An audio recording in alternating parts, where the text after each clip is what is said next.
Welcome to Math 106. This is our first lesson today. We're working on section 4.1. This is part 1, ratios and their applications. So ratios are very commonly used in all sorts of different fields. You've got gear ratios in automobiles. We've got gear ratios on a bicycle, which change depending on what speed you're in. And then we've got compression ratios within the engine of an automobile. So there's 3 examples, and there are many more. A couple of pieces of vocabulary. First of all, a ratio itself.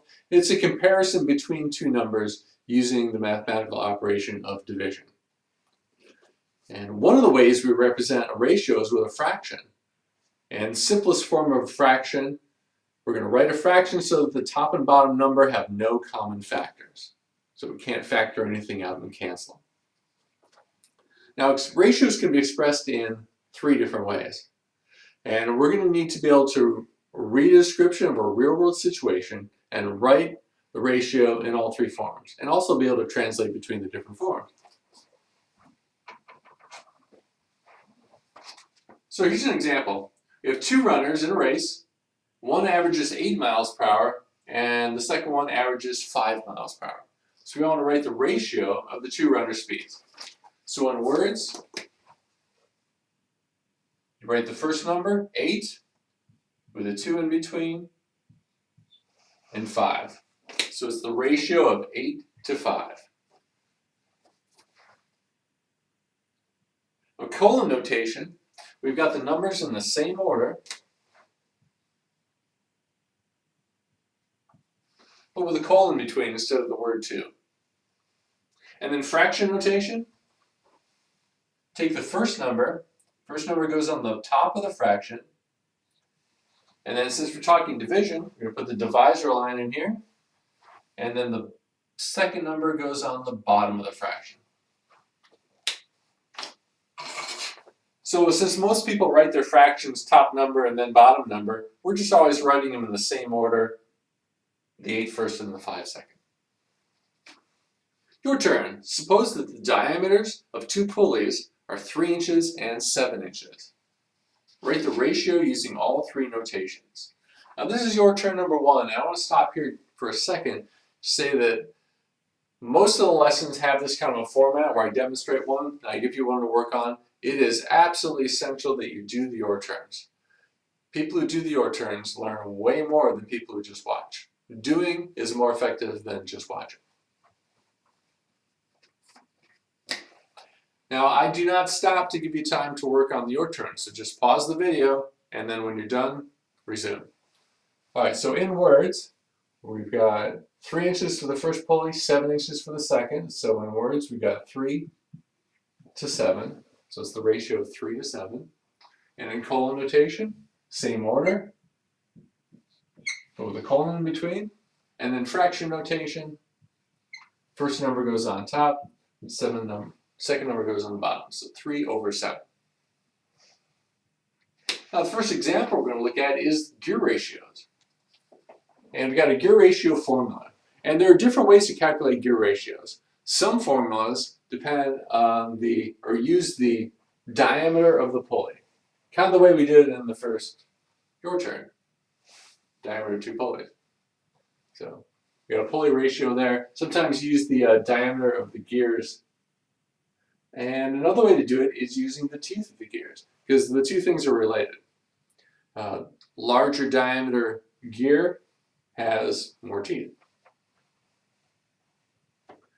So what we do to calculate the gear ratio, we want to divide on top the number of teeth on the driven gear, and on the bottom the number of teeth on the driving gear. Now the driving gear is the one attached to the motor, or let's say sheet here we've got a bicycle gears, and the driver gear is the pedal gear. It's the one that's giving the power. And the driven gear is the one that is being driven by the driver gear. So we're going to calculate the gear ratio of a motor that drives a gear with 28 teeth. And that gear drives another gear with 21 teeth. So we're going to find the gear ratio. So the motor is attached to the gear with 28 teeth. That is the driver gear, so that's on the bottom of the fraction. So the gear ratio is going to have 28 on the bottom. And it says drives another gear with 21 teeth. So that is the driven gear, the one being driven. So you get 21 on top. So there's our gear ratio as a fraction. We always need to express these in simplest form. So we're going to use a calculator, and I'm going to show you the trick in a minute to reduce this fraction to the simplest form. And when we do that, we get 3/4. Now you can express this in any of the formats, fraction notation, we can express it in words, 3 to 4, or with colon notation, 3:4. Either of those is fine. Your turn number 2. Bicycle has a pedal gear with 30 teeth and a sprocket gear with 18 teeth. And if you don't know how to reduce the fraction, I'm going to show you in just a second. All right, so with this one, we've got a gear ratio of driven gear. The sprocket gear is driven, so that has 18 teeth. You can see that on the diagram. The driven gear is the sprocket gear. And the pedal gear is the driver gears. That goes on the bottom, so you have a ratio of 18 to 30. And if we reduce that to simplest form, that reduces to 3/5, which is 3/5 or 3:5. And just pick whichever one you like to use. You can use that one. Now, how do we reduce that fraction? It can be done with a calculator, and the recommended model for this course is the TI 30X2S. It's a reasonable, $10 to $15 for this calculator, and it'll do everything we need. So, how do we reduce 18/30ths to 3/5? Okay, so the bar means division. So the operation we're doing is dividing 18 divided by 30. So let's do that to get a decimal. All right, so hope you can see some of that. We got 18 divided by 30, get a decimal, 0.6. All right, so there's our decimal answer, 0.6. Now, how do we get that in fraction form? We're going to convert to a fraction. See the PRB key here? Just above that, you've got F arrow D, arrows going both ways. That converts between fractions and decimals. So you can take any decimal and turn it into a fraction. All right, so we started with our fraction not simplified, convert to a decimal. Now we're going to convert it back to a fraction, but the FD is above the PRB. It's above the button. So we have to use the second function. So second PRB. Now you should see answer, FD, hit enter, and now we have 3 divided by 5.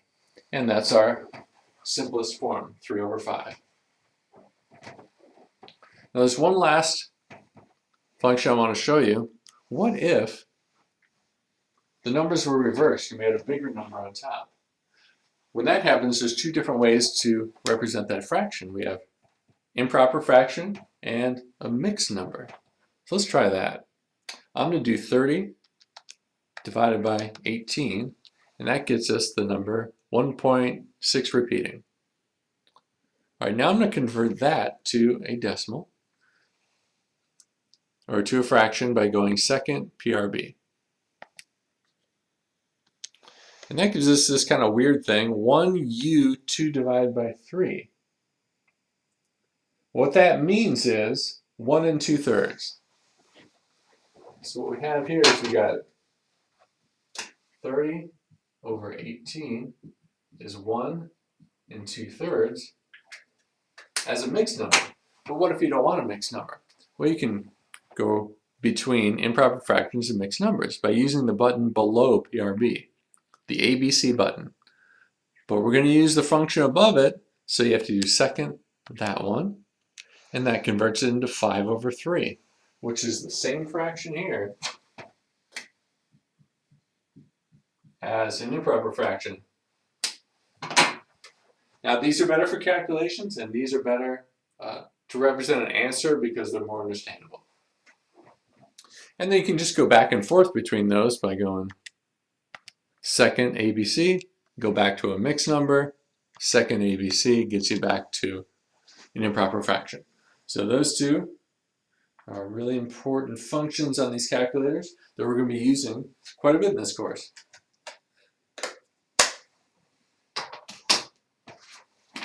Now, if you have a different calculator, then yours is going to work a little bit differently, and I recommend getting on YouTube, look at a tutorial, just type in, how do I convert decimals to fractions on my, and then put in your model number. And if you have any trouble with that, just bring it into class and I'd be happy to show you.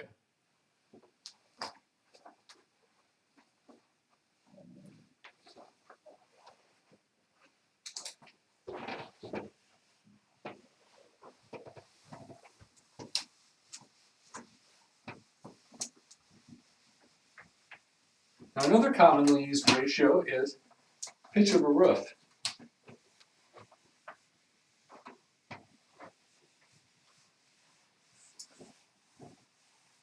The pitch can be thought of as the steepness of the roof.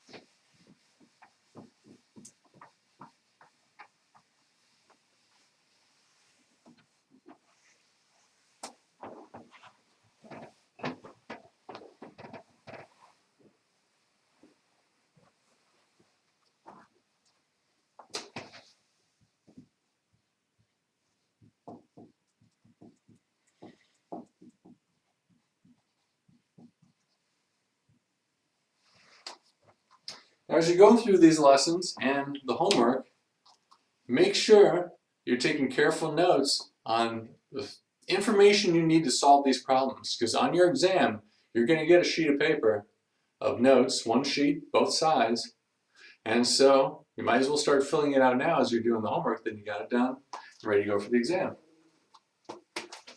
All right, roof pitch formula. The pitch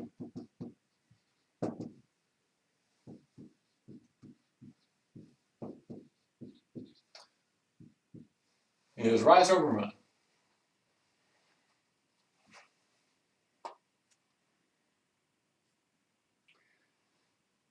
Now, since there are 12 inches in a foot, a lot of roofers, or some roofers, will often write the pitch fraction with a denominator of 12. Not all the time, but often that's how it's done. So example 3, residential roof is 18 feet wide from edge to peak. So if you look at, here's edge, there's the peak. So edge to peak.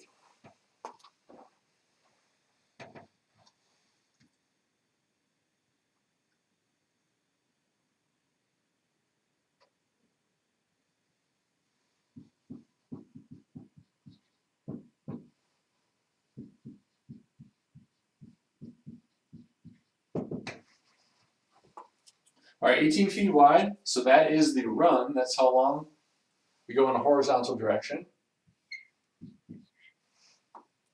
And in the time that it takes to go 18 feet, the roof rises 24 feet. So the rise is 24 and the run is 18, so a pretty steep roof there.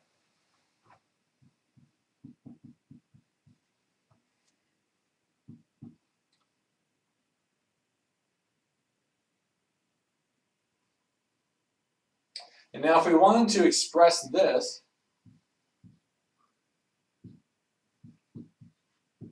pitch 24/18, we can either reduce it to lowest form or we can express it with a denominator of 12. So if I divide this by, let's see, multiply this by 2/3, we get 12 here and 16 on top. So this is not fully reduced, 16 over 12, but that is the customary form for a roof pitch. And I'll let you know what your denominator should be.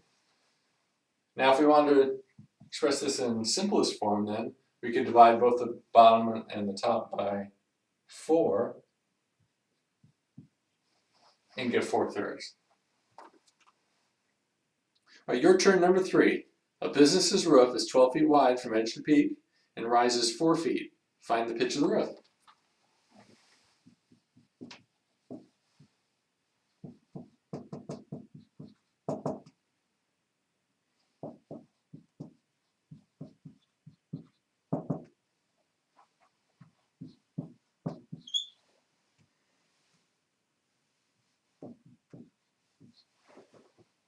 So that's 4 over 12, and it already has a 12 denominator, so you can leave it like that.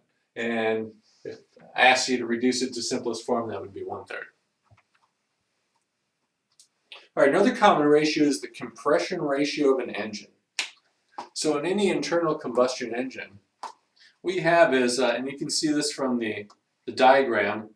The first diagram is with the piston down, and you've got a fairly large chamber there. And that chamber fills up with gas vapor. It's not actually liquid gas, it's actually turned into a vapor and put it up into the piston. And then the piston rises up, and you can see the size of the chamber is greatly reduced. It takes that gas and it compresses it down to a much smaller volume, and then it ignites the gas. Okay, so important statistic for an engine then is the compression ratio. What's the ratio of the uncompressed gas to the compressed gas right before the spark plug fires and ignites the gas?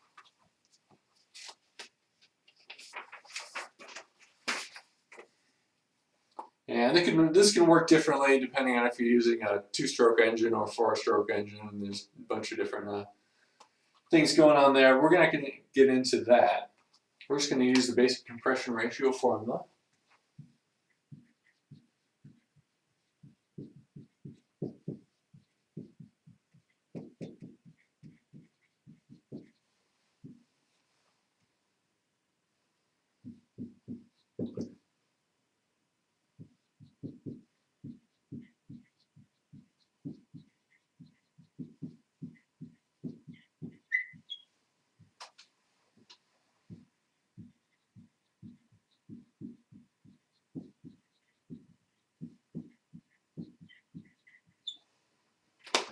So the compression ratio is the expanded volume divided by the compressed volume. So it's the maximum volume divided by the minimum volume. And if you look back at the diagram, the first one on the left, that's maximum volume, because it's all wide open. And then to the right, the piston comes up and compresses its way down to the minimum volume. All right, so we're going to find the compression ratio for an engine with a maximum cylinder volume of 525, and we've got a symbol here, CUCM, that is cubic centimeters, and a minimum cylinder volume of 72 cubic centimeters. So the maximum goes on top, that is 525. Make sure you include units.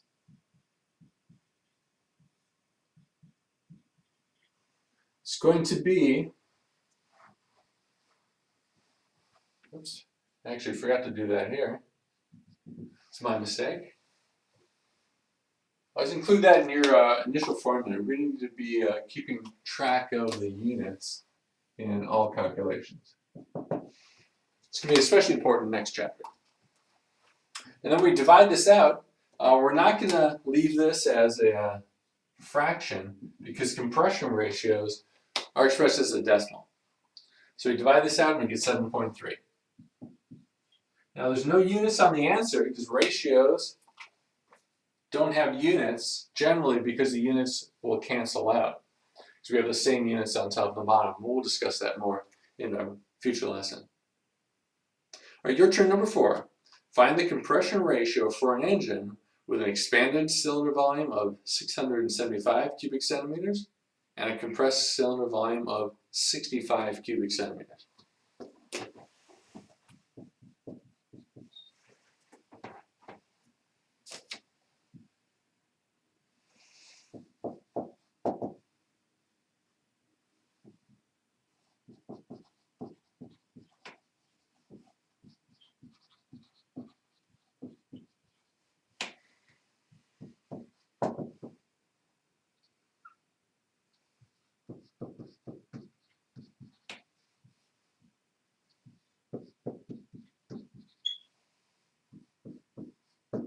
So divide these out and get a decimal of 10.4. So that engine has a compression ratio of 10.4. Now, pulleys also have ratios. Pulleys have all sorts of different industrial uses. They're mainly used to transfer power in industrial settings. They're also used clearly to lift heavy things. Since pulleys have maximum speeds, the speed of a pulley is often determined by this, by the ratio of the diameters. So this is an important calculation. All right, so the pulley ratio, the quantity that goes on top and the bottom is just defined by the formula. So we're just going to call one of the pulleys A and one of the pulleys B. It's fairly arbitrary how we do this stuff. So it's not like with the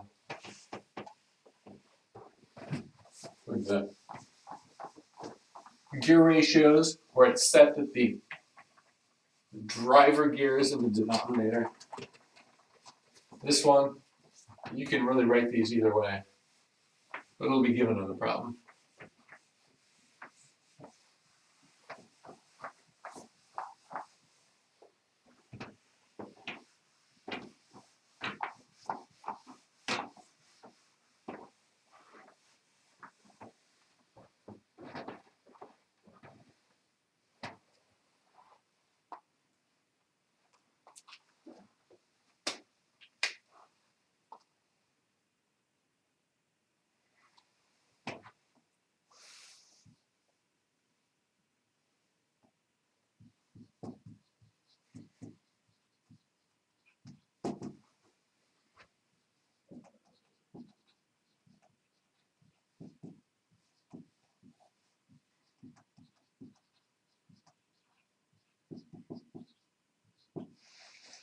All right, so we're going to define this pulley ratio to be the diameter of pulley A over the diameter of pulley B.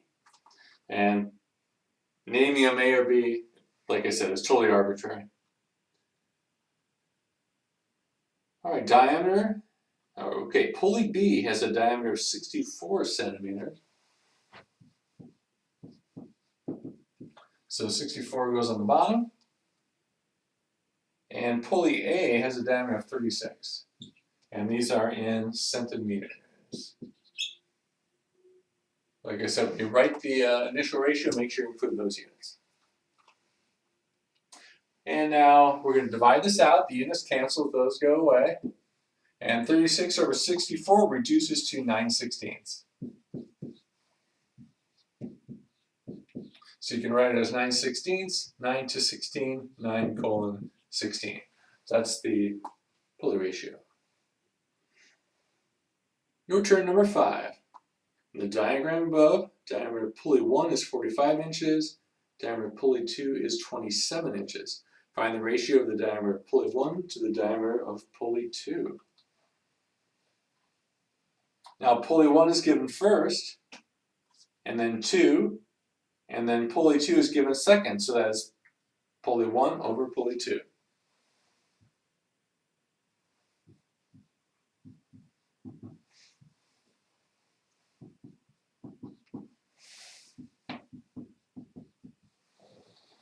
Okay, so we've got diameter of pulley 1, that's 45 inches. Diameter of pulley 2, 27 inches. We'll take this fraction, 45 over 27, and reduce that down to 5/3. Right, so the ratio of the diameters of the pulleys is 5 to 3.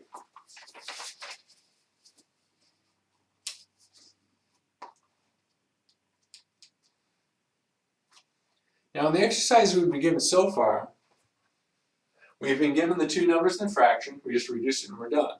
That's not always the case. Sometimes we will be given the ratio and we need to find one or other of the numbers in the fraction. So let's try one of those. Example 6. All right, back to roof pitch.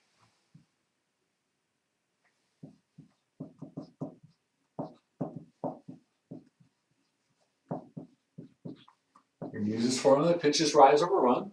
Now we need to identify the given information, get it in the formula. Okay, pitch of a roof is 3 over 12. Now we can write that, we can just divide that out. 3 divided by 12 is 0.25. So now we know the pitch is 3 over 12.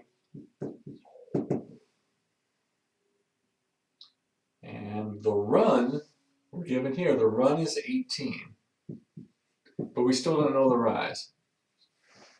All right, now this thing, like I said, is 0.25 equals, now the rise is the unknown, that's going to be a variable, I'm just going to call it R over 18. All right, so there's the equation we have. We need to solve this for R, we need to figure out what R is. Now when solving an equation for a variable, we're always going to do the opposite operation of what's attached to the variable.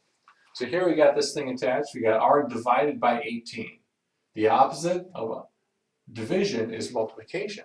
So we can get rid of this 18 by multiplying both sides by 18. Now we're not going to do a whole lot of equation solving here in this first chapter. There are just a couple of basic types you need to know. So just memorize those, and in chapter 2 we're going to learn a lot more about actually solving equations.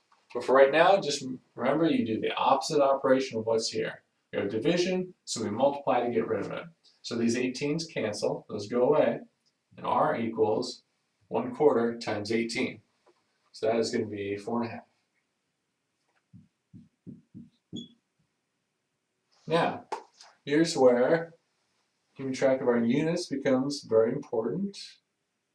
I'm not going to put the units in this equation here, but knowing that we have 18 feet down here, that tells us we have to have feet up here. So the units are going to be feet. Now we're doing real world math in this class for the vast majority of the class, so always include units with your answer.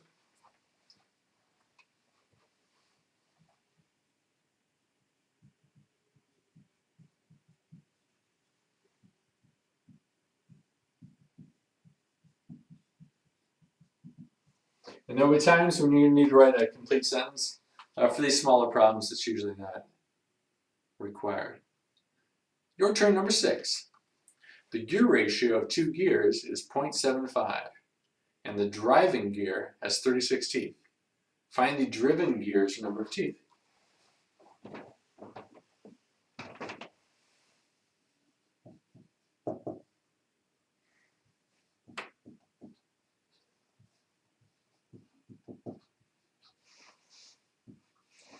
Alright, so there is our equation for gear ratio. We're given that the gear ratio is 0.75, and we're also given that the driving gear has 36 teeth. I wrote driver instead of driving gear. Yeah, same thing. Okay, so that's 36. So 36 goes on the bottom, and I'm just going to leave that as D. All right, now we need to figure out what D is. So we can multiply both sides of this equation by 36, and that gets rid of the 36. So we get D equals 0.75 times 36, and that is 27.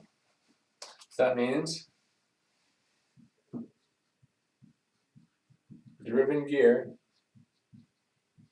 has 27 teeth.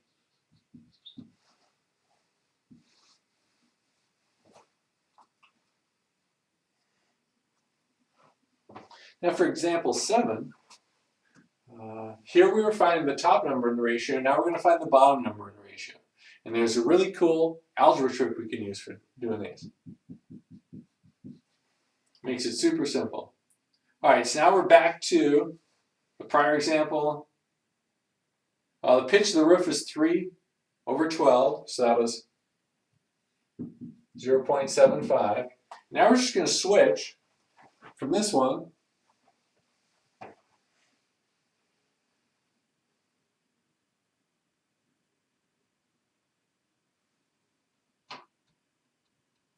0.25, my bad. Okay, so 0.25, I knew there was something wrong there. And we're given that the rise of the roof is 7.5, so that goes on top now. So 7.5 on top, and now the variable we're looking for, the run, is on the bottom. So this one, we can't just do the opposite operation here, because this thing's on the bottom of a fraction. So even if we get rid of the 7.5, I still have an r on the bottom of a fraction. Well, that's no good. So we're going to use this really cool algebra trick, where if you have a single number equal to a fraction, and you're solving for that denominator, all you have to do is flip these two numbers. So r equals 7.5 divided by 0.25. All right, just swap 0.25 and r. Calculate this out, and we get 30. So real simple to solve for the bottom of a fraction. If you want to just do a straight algebra, it's going to take 2 steps, and it's more complicated. But just do that switch trick, and we're all set. All right, so that makes the run of the roof 30 feet. Should include the units. Your turn, number 7. The gear ratio of 2 gears is 1.5, and the driven gear has 24 teeth. Find the driving gear's number of teeth.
All right, gear ratio, driven over driving. We're given the gear ratio of 1.5.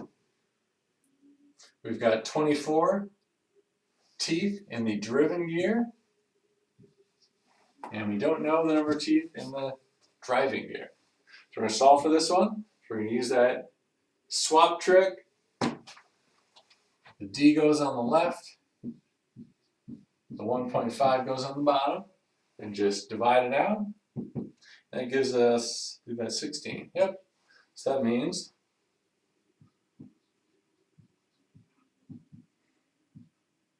driving gear has 16 teeth.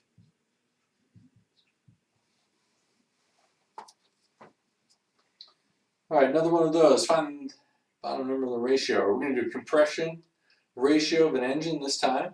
And we're given that is 8.2. So compression ratio, we got expanded over compressed.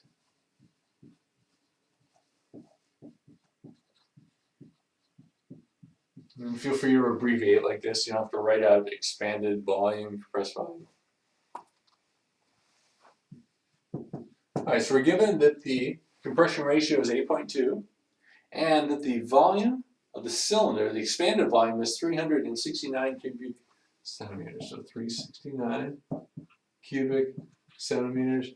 And then we've got, we're looking for a volume, so I'm just going to call that V on the bottom. Doesn't really matter which letter you use. All right, so solve this. We're going to swap these two. So we get V equals 369 cubic centimeters divided by 8.2. And V is, when we divide that out, we get 45. So the volume, compressed volume, is 45 cubic centimeters. Looks like I have your turn, number 8. This is our last one. Ratio of the diameters of pulley A to pulley B is 8:3. So pulley ratio, all right, A to B, so we're going to go diameter A over diameter B. All right, the pulley ratio is 8 to 3. And if we divide 8 divided by 3, 8 to 3 is 8 divided by 3. And that gives us 2.7. So the pulley ratio is 2.7. Now we're given the diameter of A is 112 centimeters. And I'm just going to call that B for the diameter of B. All right, let's use our algebra trick, that swap trick. I'm going to swap B and 2.7. So B equals 112 divided by 2.7. And B is 42 centimeters. So the diameter of pulley B is 42 centimeters. Next time, we're going to continue on with section 4.1, part 2.